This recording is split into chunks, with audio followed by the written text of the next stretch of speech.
wa nastaghfiruh na'udzu billahi min syururi anfusina wa min sayyiati a'malina may yahdihillahu fala mudhillalah wa may yudlilhu fala hadiyalah. Assalatu wassalamu ala nabiyyina Muhammad wa ala alihi wa ashabihi ajma'in, amma ba'd. Allahumma rabbi zidna ilma warzuqna fahma, amin ya rabbal alamin.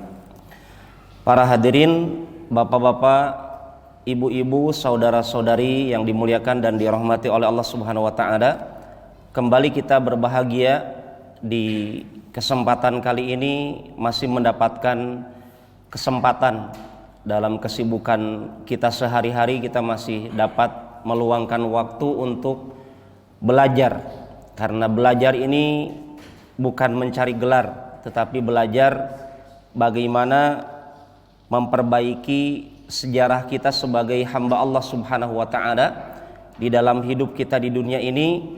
Maka kita dapatkan bagian daripada belajar adalah mempelajari sejarah, terkhusus sejarah terbaik manusia yang Allah abadikan di dalam Al-Qur'an, kisahnya, kisah Nabi Muhammad alaihi salatu wassalam.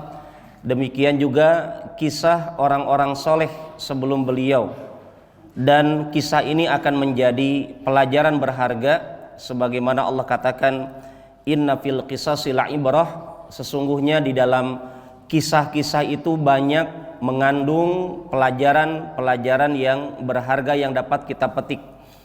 Di pekan kemarin kita, yang saya ingat ya, menceritakan hijrahnya Nabi Muhammad alaihi salatu wassalam berhijrah dari kota Makkah menuju Madinah, dari tempat kelahirannya menuju kota Madinah yang saat itu bernama kota Yathrib, ya. Dan kita belum sampai kepada kota Madinah, bahkan belum sampai ke Quba.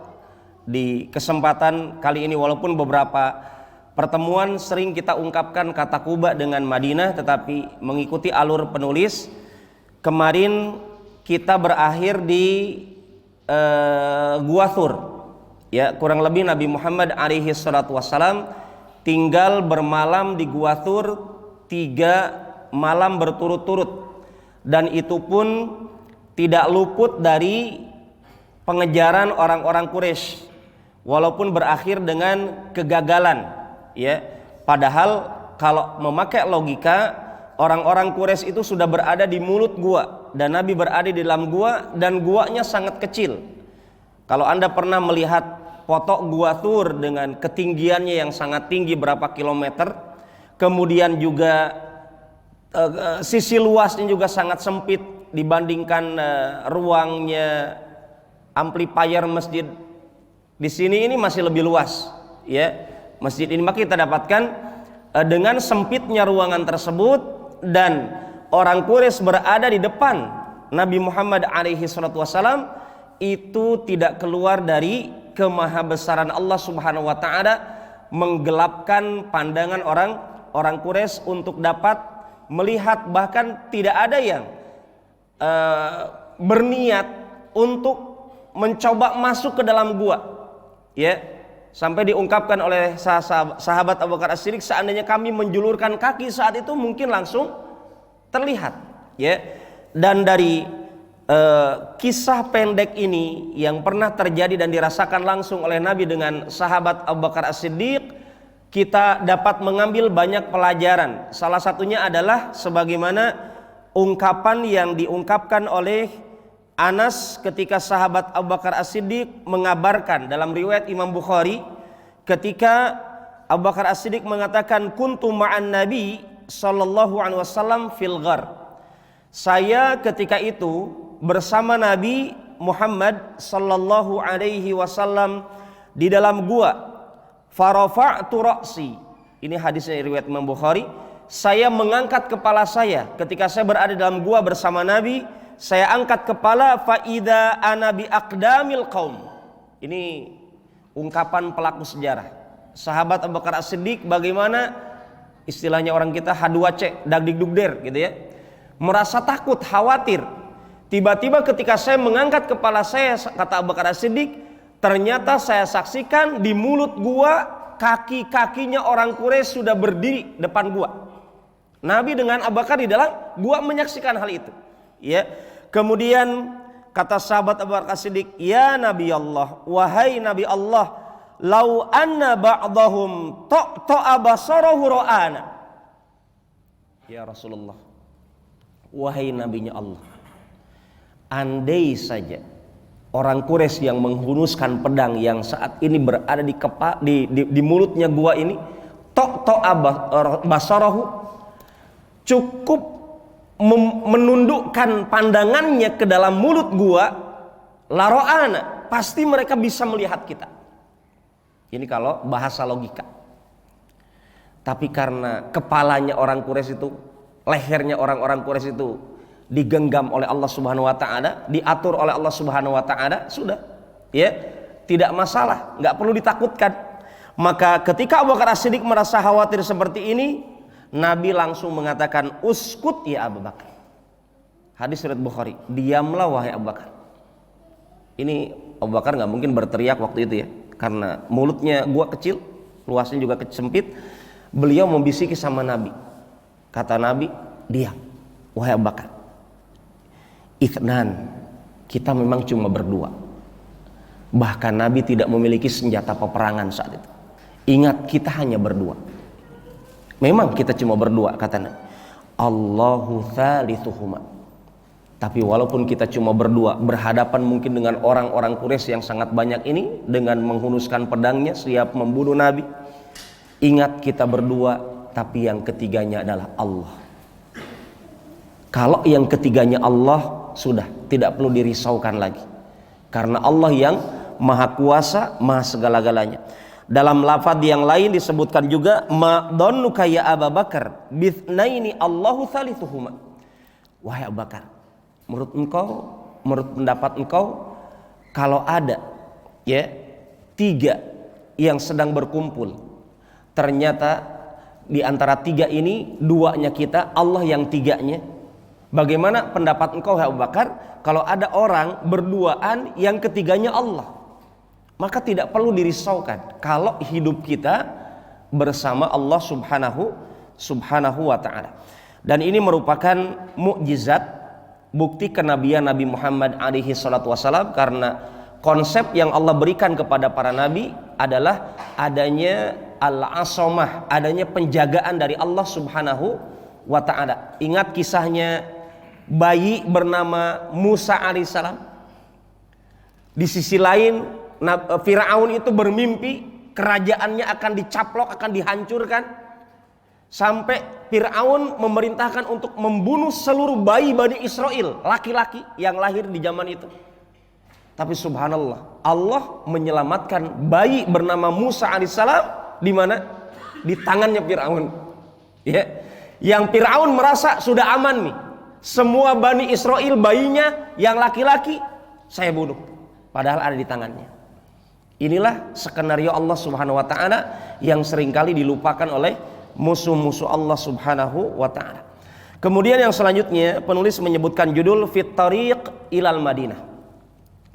Jalan menuju Madinah. Artinya perjalanan menuju Madinah. Di sini beliau sebutkan ada beberapa kejadian.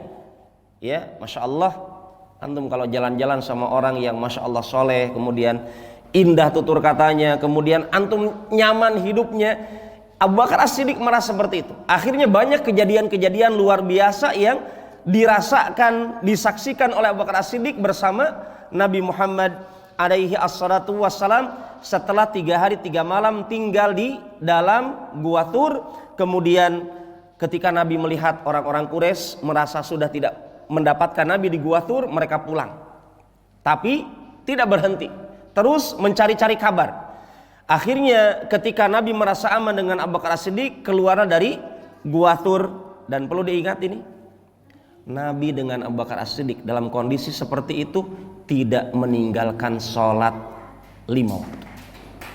Karena ibadah sholat 5 waktu sudah diturunkan oleh Allah Subhanahu wa ta'ala. Apapun kondisinya, bagaimanapun kesibukannya, betapa berat pun rasa takutnya mencekam di hadapan Nabi dengan Abu Bakar As-Siddiq, sholat 5 waktu tetap dijaga. Ini juga pelajaran buat kita semuanya, bahwasanya perintah untuk menjaga sholat bukan hanya untuk orang yang punya keluangan waktu, tetapi berusaha meluangkan waktu untuk sholat, karena sholat bukan hanya kewajiban tetapi sampai kepada kebutuhan. Kemudian yang selanjutnya para jamaah, ketika Nabi melanjutkan perjalanan safarnya hijrah ke Madinah, beliau memberikan bayaran ataupun menyewa guide, penunjuk jalan, ya, yang namanya adalah Abdullah ibn Urayqit al-Laythi. Namanya Abdullah, hamba Allah, padahal dia belum masuk Islam. Maksud saya adalah ternyata nama Allah di lisan orang Quraisy, di lisan orang-orang Arab sebelum Nabi diutus sudah dikenal. Ya. Jadi mereka sebenarnya sudah mengenal Allah, tetapi haknya Allah banyak orang melupakan. Dan ungkapan yang saya sampaikan ini tentang Abdullah Urayqit al-Laythi ini untuk mengingatkan kepada realita umat Islam saat ini. Ya, bahwasanya banyak umat Islam saat ini namanya Muhammad, namanya Abdullah, namanya Hasan, namanya Fatimah dan seterusnya. Tetapi ketika ditanya tentang hak-haknya Allah, kewajiban dirinya di hadapan Allah, banyak yang menelantarkan hak Allah Subhanahu wa ta'ala. Artinya tidak mungkin jauh dengan mereka. Keadaan umat Islam kalau tidak belajar agama, maka tidak jauh dengan Abdullah ibn Urayqit al-Laythi. Kita dapatkan dia namanya hamba Allah, tapi dia tidak tahu ini depannya Nabi Muhammad SAW. Di depannya ada utusan Allah Subhanahu wa ta'ala. Nabi menyewa orang tersebut menjadi pembimbing jalanan, ya, menemani Abu Bakar As-Siddiq hijrah ke Madinah. Kemudian di malam Senin bulan Rabiul Awal, ya, dan inilah mulai dinamakan tahun 1 Hijriyah. Ya, ini tahun 1 Hijriyah. Karena Hijriyah itu penanggalannya ditentukan dengan hijrahnya Nabi Muhammad sallallahu alaihi wasallam dari kota Makkah menuju Madinah. Di tahun 1 Hijriyah ini Nabi Muhammad alaihi salatu wasallam dibimbing oleh Abdullah ibn Urayqit al-Laythi menuju jalan kota Madinah.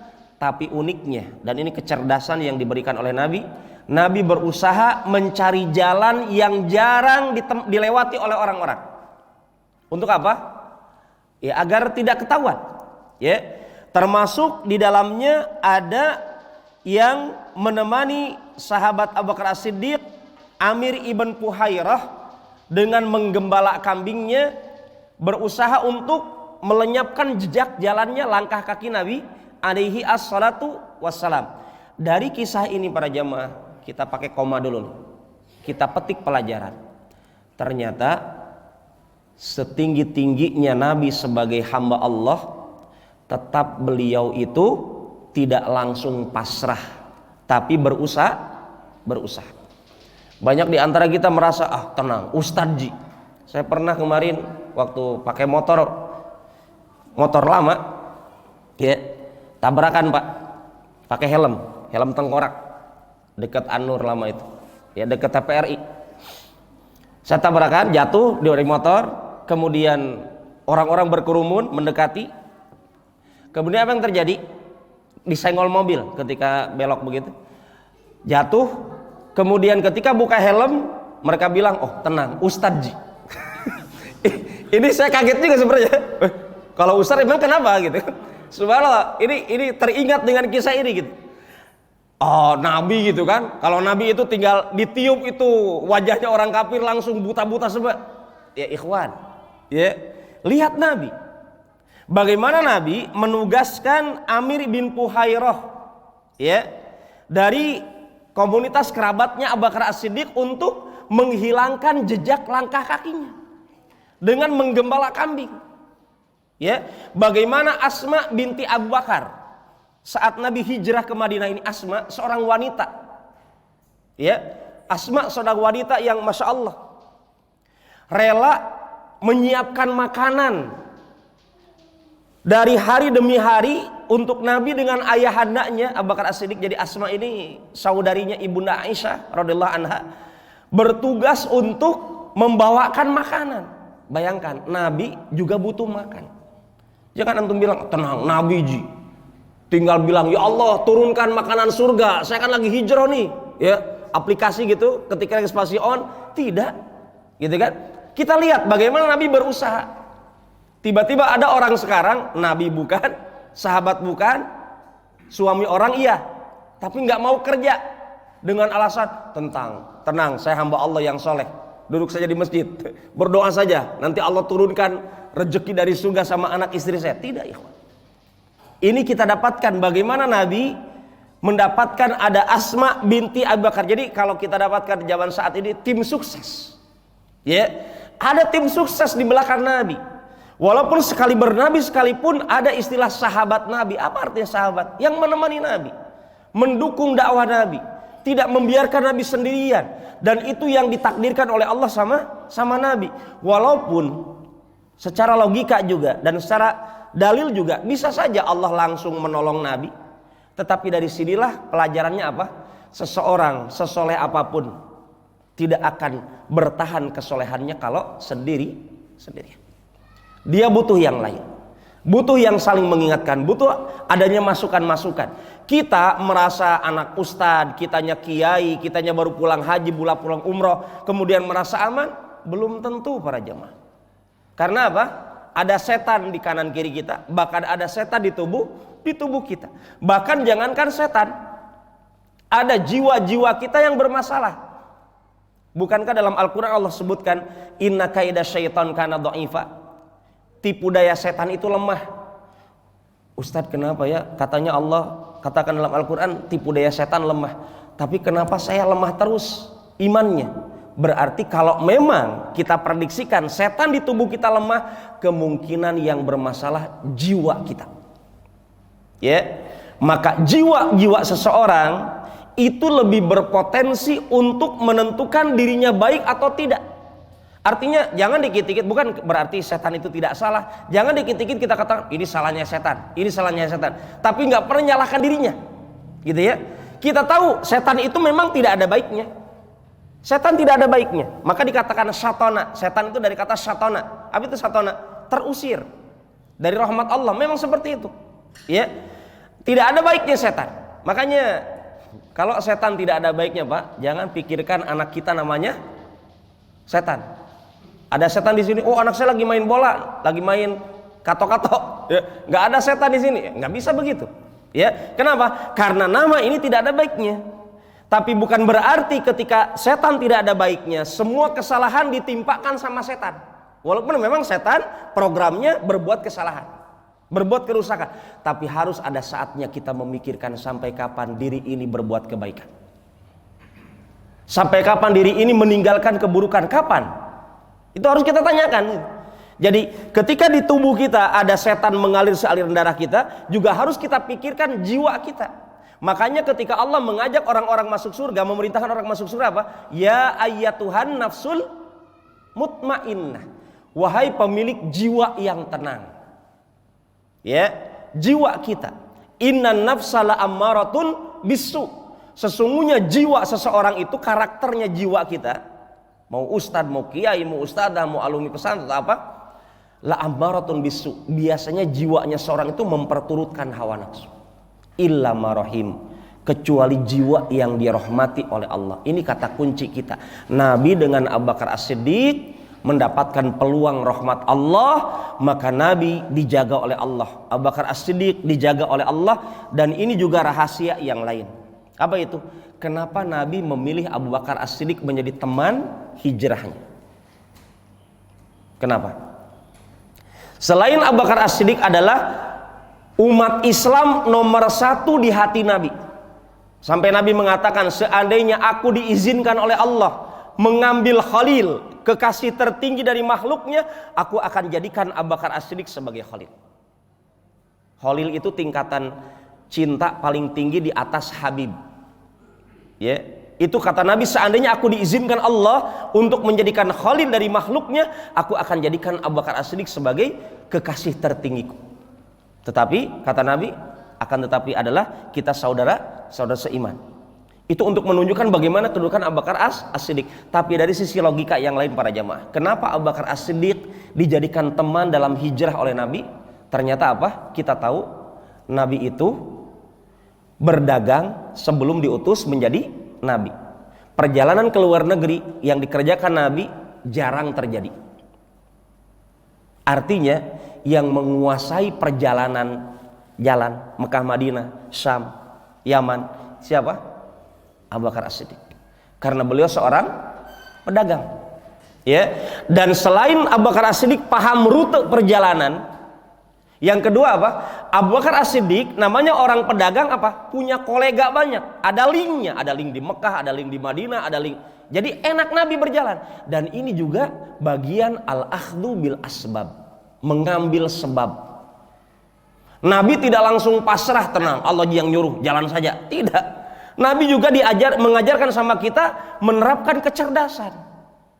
Ya, menerapkan kecerdasannya. Akhirnya kita dapatkan dipilihlah Abu Bakar As-Siddiq untuk menemani Nabi, dan kita dapatkan di sini ditemani juga dengan Amir ibn Fuhairah, Asma binti Abu Bakar. Ada keunikan di saat hijrah Nabi itu kan Asma menyiapkan kendaraannya dengan Abu Bakar As-Siddiq untuk Nabi Muhammad SAW. Tiba-tiba sebelum hijrah ke Madinah, ya, dari Gua Thur itu, Nabi itu disiapkan makanan oleh Asma. Tiba-tiba Asma lupa untuk menyiapkan ikatan untuk makanannya, ditempelkan di kendaraan. Apa yang terjadi? Akhirnya beliau lepaskan ikatan di badannya. Wanita orang Arab saat itu ada ikatan di badannya, di pinggangnya. Disobek kainnya, dibagi dua. Setengahnya bisa untuk dirinya, dan setengahnya lagi untuk makanan Nabi Muhammad alaihi wassalam. Disitulah Asma binti Abu Bakar As-Siddiq diberikan julukan Dzatun Nitaqain, pemilik dua ikatan. Ya, untuk mengenang jasanya, bahwasanya bapak-bapak, ibu-ibu, sekecil apapun kontribusi kita, sumbangsi bapak-bapak, ibu-ibu dalam dakwah Islam, jangan disepelekan. Allah tidak akan melupakan jasa-jasa bapak-bapak, ibu-ibu mensukseskan tersebarnya ajaran Islam. Ibunda Asma binti Abu Bakar, walaupun hanya setengah dari ikatan kainnya di tubuhnya, dan itu mungkin juga kain yang mungkin sudah lama dan seterusnya, tapi itu menjadi terkenang dalam sejarah bagaimana seorang wanita merelakan bagian dari pakaiannya untuk dibawa hijrah bersama Nabi ke kota Madinah. Dan ini adalah merupakan keutamaan. Berbeda Pak, kalau bapak-bapak punya dana di penghujung bulan Desember. Antum bapak-bapak lanjutkan sendiri nih, ya. Tapi saya ingin ingatkan, tolong Pak, harta kita ini akan dimintai pertanggungjawaban. Dikemanakan harta ini dan bagaimana cara mendapatkannya. Ada dua pertanyaan penting tentang harta kita. Kata Nabi bahwasanya di hari kiamat harta kita akan ditanya tentang harta. Bagaimana cara mencarinya? Apakah caranya dengan cara halal atau haram? Ini yang pertama. Kalau sudah aman, belum aman. Yang kedua, setelah Anda punya harta halal, disalurkan kemana? Apakah disalurkan ke tempat-tempat halal, atau disalurkan ke tempat-tempat yang remang-remang, atau disalurkan ke tempat yang betul-betul tidak remang-remang, artinya betul-betul haramnya? Itu juga akan dipertanggungjawabkan.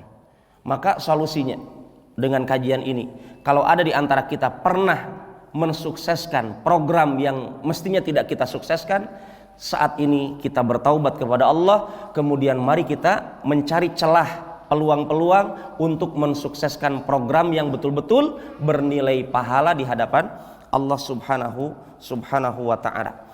Kemudian yang selanjutnya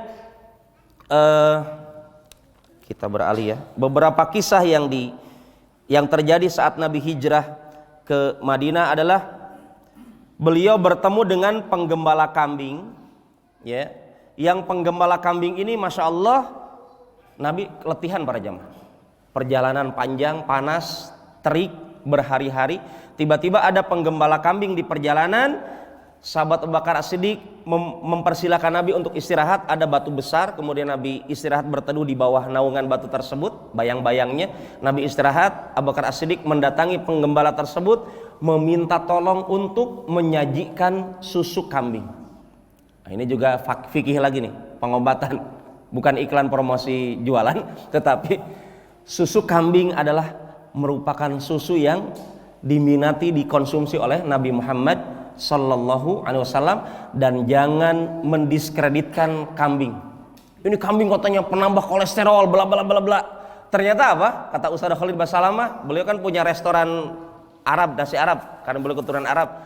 Ini orang Indonesia mempermasalahkan kambing, ya, tapi tidak mempermasalahkan yang lain. Ini harus dipelajari sejarahnya, ya. Kenapa? Karena kambing itu menjadi makanan yang bikin masalah di tubuh kita. Ternyata bukan daging kambingnya, cara pengolahannya. Ini bukan kita pikirkan makanan, ya, tetapi ini kajian ilmiah. Bahwasanya Nabi makan kambing. Iya, jangan jadikan kambing itu masalah. Karena apa? Kambing itu dalam ibadah haji ada penyembelihan sebagai denda, ada kambing. Kemudian dalam kurban kita dapatkan akikah, itu juga kambing. Artinya kambing ini para jamaah, jangankan di dunia untuk ibadah, di surga juga Nabi katakan ada kambing. Artinya kambing sudah dijamin surga. Lah ini umat Islam ini mempermasalahkan kambing padahal belum dijamin surga gitu loh. Mari kita ilmiah, mari kita kembali kepada tuntunan Nabi. Cintai kambing, bukan cintai untuk dinikahi. Ya, sebagaimana orang-orang Amerika ada pernikahan manusia dengan binatang, itu terjadi. Ya, naudzubillah min dzalik. Kita katakan cintai sunnah Nabi dalam mengkonsumsi daging tersebut. Tinggal cara pengolahannya. Akhirnya orang tersebut menyiapkan susu kambing, kemudian dan tidak ada ceritanya susu kambingnya ini direbus dulu. Artinya susu kambing para jamaah, kalau Anda membuka Al-Qur'an, ya, air susu dalam kambing ataupun dalam binatang ternak sapi ataupun unta, itu kan Allah ceritakan tentang pembahasan soal ikhlas, pembahasan keikhlasan. Kalau Anda ingin tahu, mungkin Anda ada yang tahu, ahli ilmu biologi, dalam organnya binatang ternak yang susunya diperah, kambing, kemudian sapi dan seterusnya, ternyata itu saluran susu min baini fartin wadamin. Ya, kata Allah, saluran air susu sapi, kambing ataupun unta, ya, itu antara saluran darah dan saluran kotoran. Subhanallah. Tapi ketika diperas tidak keluar misalnya, kenapa ini jadi hijau? Susu hijau gitu ya. Kenapa tidak susu? Atau ketika diperas jadi susu darah, tidak. Siapa yang jaga? Siapa yang ngatur? Allah Subhanahu wa taala. Padahal kambing dan binatang ternak lainnya tidak pernah kuliah, tidak pernah ada saya mau ini ganti kelamin sapi atau apa gitu. Tidak ada. Itu betul-betul fitrah dari Allah, dan Allah menceritakan tentang susu sapi ataupun susu ternak tersebut menceritakan tentang keikhlasan. Artinya, kata para ulama dengan ayat ini, kalau Anda ingin tahu bagaimanakah definisi ikhlas, perhatikan bagaimana jernihnya air susu. Di kanan kirinya ada kotoran dengan darah, tidak tercampur. Orang ikhlas itu seperti itu. Dan itulah keindahan agama Islam yang Allah berikan kepada kita. Kemudian setelah Nabi Muhammad alaihi salatu wassalam istirahat dan tertidur, kemudian subhanallah, ini Abu Bakar As-Siddiq adabnya sama Nabi. Ketika Nabi keletihan, itu Abu Bakar As-Siddiq letih nggak Pak? Capek, sama-sama capek. Tapi subhanallah beliau rela menjaga dirinya agar tidak tidur. Melihat Nabi tidur, antum kalau lihat Ustadz tidur capek, antum juga capek, tidur juga nggak? Tidur. Itulah kita. Ya. Ustadz aja ngasih contoh tidur, masa kita tidak tidur? Gitu. Mari kita tidur berjamaah. Ustadz ngasih contoh. Itu Abu Bakar As-Siddiq waktu itu tidak. Kenapa? Karena beliau khawatir. Bagaimana Nabi?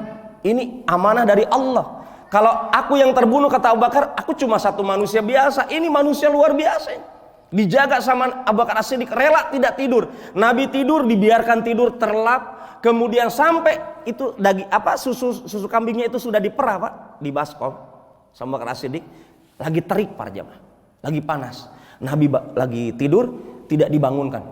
Ya Rasulullah bangun. Tidak, dibiarkan sampai Nabi merasa cukup untuk tidurnya, sampai Nabi sendiri yang bangun. Ketika bangun Nabi itu dirasa susu kambingnya takutnya berubah kualitasnya, diperciki baskom dari kualitas baskom tersebut diperciki air agar dingin.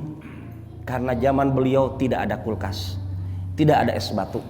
Tapi inilah bagaimana pelayanan seorang Abu Bakar kepada Nabi Muhammad alaihi salatu wassalam. Makanya subhanallah, umat Islam yang pertama kali masuk surga adalah beliau.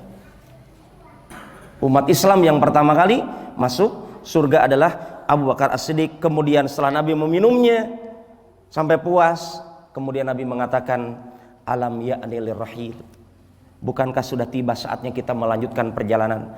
Akhirnya kata sahabat Abu Bakar As-Siddiq, bala ya Rasulullah, tentu ya Rasulullah, kita lanjutkan. Akhirnya Nabi mengadakan perjalanan kembali. Kemudian di perjalanan ada kisah yang lainnya. Ada seorang bapak-bapak, ya, yang bapak-bapak ini nggak kenal sama Nabi, tapi kenal sama Abu Bakar As-Siddiq. Karena Abu Bakar As-Siddiq pulang pergi, saudagar, suka jalan-jalan, jualan, dagang. Tiba-tiba bapak ini bertanya, siapa itu laki-laki? Tidak tahu itu Nabi, masya Allah. Ya, kata Abu Bakar As-Siddiq, hadar rajul yahdini tariq. Sebagai bentuk pengamanan sama Nabi, jangan-jangan ini bapak ini mata-mata orang Quraisy. Itu yang dipikirkan. Akhirnya Abu Bakar As-Siddiq, oh ini laki-laki pak, laki-laki ini penunjuk jalan saya. Padahal yang dimaksud bukan jalan biasa, jalan surga pak, jalan hidayah. Ini bahasa retorika, ya. Dan Anda pak, dalam rangka menjaga agama ini, ketika ada kabar tentang misalkan apa yang membahayakan para ustadz dan seterusnya, jangan dibilang, oh antum mau tahu ke alamat ustadz saya? Oh tangkap tulisan itu alamatnya, saya punya nomor handphonenya. Oh kalau mau, tidak ikhwan. Ini hikmah dari pelajaran ini nih. Ya, artinya banyak di antara para jamaah kaum muslimin, apalagi merasa mungkin Anda lagi pedoko bako bombe meposodo sama ustadz tersebut, oh kesempatan ini, sudah saatnya dilampiaskan lewat ini gitu kan. Tidak. Antum harus pikirkan maslahatnya ada mereka di hadapan kita lebih besar daripada adanya kita di hadapan kaum muslimin. Inilah ungkapan Abu Bakar As-Siddiq kepada laki-laki tersebut untuk menunjukkan keindahan adanya Nabi Muhammad alaihi assalatu wassalam. Dan perlu dipahami, Abu Bakar As-Siddiq dilahirkan 2 tahun dan beberapa bulan lebih setelah Nabi Muhammad alaihi salatu wassalam dilahirkan. Jadi yang lebih tua adalah Nabi Muhammad alaihi salatu wassalam, ya. Abu Bakar As-Siddiq lahir setelah Nabi 2 tahun kurang lebih. Jadi usianya berdekatan. Berdekatan. Masih ada waktu Pak? Cukup? Ya. 15 menit. 11. Oh, sudah masuk. Berarti kisah kita masih di perjalanan. Ya. Kisah kita masih di perjalanan karena masih banyak faidah-faidah yang dapat kita petik. Semoga di kajian selanjutnya dapat kita lanjutkan memetik kisah dari sejarah hijrahnya Nabi Muhammad alaihi salatu wassalam ke Madinah An-Nabawiyah. Dan semoga dengan kajian ini kita juga mendapatkan undangan langsung dari Allah Subhanahu wa taala untuk berziarah ke Masjidil Haram, Masjid Nabawi dan Masjid Al-Aqsa di Palestina. Amin ya rabbal alamin. Subhanakallahumma wa bihamdik, asyhadu an la ilaha illa anta, astaghfiruka wa atubu ilaik. Assalamualaikum warahmatullahi wabarakatuh.